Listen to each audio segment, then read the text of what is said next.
नीतीश कुमार जी से कहना चाहूंगा, नीतीश जी, बिहार हमेशा मर्द होता है, हमेशा चैलेंज स्वीकार करता है। इसके जितने मंत्री का फाइल और चोरी किया है बीजेपी, आर्थिक अपराध के द्वारा उसको जेल में बंद करिए। अब वक्त आ गया है चुप नहीं बैठने का, आर पार लड़ाई लड़ने का।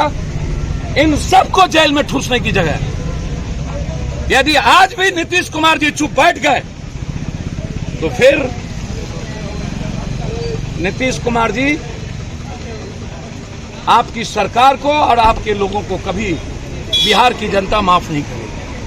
आप हिम्मत दिखाइए और जितने लोग जल नल योजना से सारी योजना में पैसा घोटाला किया है, बिहार के मंत्री एमएलए पर आर्थिक अपराध बैठा करके यदि आज बिना पुलिस के वो रेड कर रहा है सीआरपी के बदौलत, और एक भी बिहार पुलिस नहीं, सबको अलग कर दिया गया, तो आप भी बिहार पुलिस और बीएमपी के द्वारा इन चोरों के घर पर रेड करके इनको जेल में ठूसिए।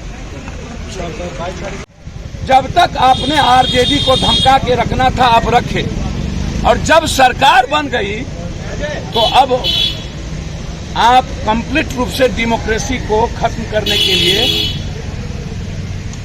आप इंस्ट्रूमेंट इस्तेमाल कर रहे हैं। आप जो बेईमान है, जो चोर है, आप उसको जेल भेजिए, मेरा उस पर कोई आपत्ति नहीं। तो क्या विपक्ष में ही बेईमान चोर है, सत्ता पक्ष में सब दूध के धुले हैं?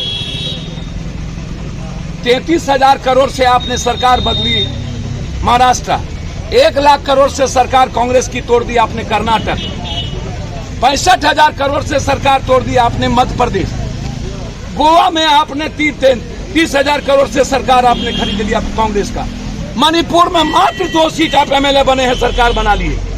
क्या ये डेमोक्रेसी है? आप इतने दिनों से कहां थे? क्या सोचते हैं बिहार एक एक बिहारी बदला लेगा? हम इसके पक्ष में नहीं हैं। जो गलत है आप, और अब आप बिहार पर हमला करें सर, इससे जिंदगी मौत से, अब जिंदा रहने से बेहतर है कि मर जाना। जब पूरा का पूरा डेमोक्रेसी और इंसानियत खतरे में कर दे ईडी सीडी सीबीआई, तो सर उसके खिलाफ मेरा कहना साफ है। यदि लालू यादव जी के रेलवे विभाग में जब घपला हुआ था तो आप इतने दिन से सोए कहां थे? क्या आप केस को चुपचाप मजबूत कर रहे थे? क्या आपका कोई गुप्त समझौता था?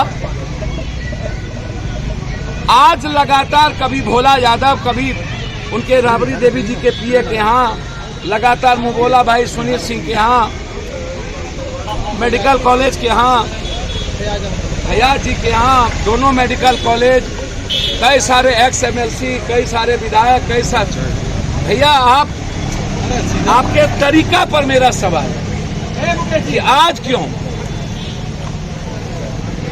मेरा ये सवाल, इतने वक्त आप कहां थे? मेरा ये सवाल है। आप अपने तरीके से इस्तेमाल कैसे कर सकते हैं सीबीआईडी और सब कुछ का? क्या अब कोई आवाज, कोई लोकतंत्र नहीं बचेगा? क्या किसी को हिंदुस्तान में जनता के द्वारा चुनने का अधिकार खत्म हो गया? अब अदानी जी, अंबानी जी के पैसे और सीबीआई ईडी तय करेगा कि सत्ता में कौन बैठेंगे? गरीब आदमी, अब मिडिल क्लास के लोग, अब जिंदगी नहीं जी सकता। और यदि पूरा परिवार इन्वॉल्व है तो मेरा सीधा सवाल है कि 3 साल से आप कहां थे? 3 साल से आपने 2 केस में आपकी ईडी ने उनको छोड़ दिया, माफ किया, और कभी भी आपने चार्जशीट नहीं की। भोला यादव को 2.5 सालों तक, 3 सालों तक आपने नहीं पकड़ा। जो लोग बालू या जो पैसे हैं, आपको पता है कि कोई जमीन लिया है, तो मेरा रिक्वेस्ट है कि भोला यादव जी को आपने टॉर्चर किया, पैजामा कुर्ता पहन के बना के भोला यादव के कुर्ता में मूसा दे दिया, मूसा, ये सीबीआई वाले, अब मूसा डाल करके भोला यादव से मुंह जबरदस्ती परेशान किया। और अब जब आज विश्वास मत है और जब नीतीश कुमार की सरकार बन गई। रोसड़ा हलचल चैनल है, कृपया कर इसको लाइक करें, शेयर करें, सब्सक्राइब करें, कमेंट करें। धन्यवाद।